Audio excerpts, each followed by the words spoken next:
ربنا من حبه ليك بيبقى عايزك تقرب منه بأي شكل.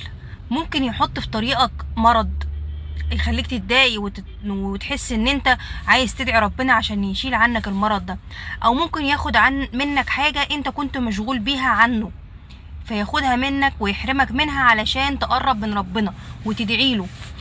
ممكن يسمعك آية جسمك كله يقشعر منها وتبقى حاسس ان الآية دي ما ربنا بعتها ليك انت بس.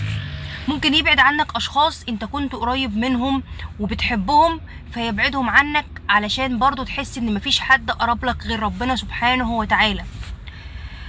بص، عايزه اقول لك على حاجه. هو ربنا سبحانه وتعالى يعني هو غني عن عبادتك، ولكن هو بيقربك منه لسبب واحد، لانه بيحبك فعايزك تقرب منه، بيحبك فعايزك ان انت تدعيله.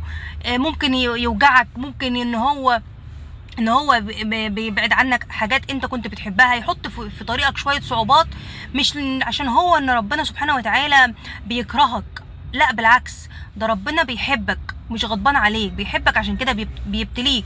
ربنا اذا حب عبد ابتلاه.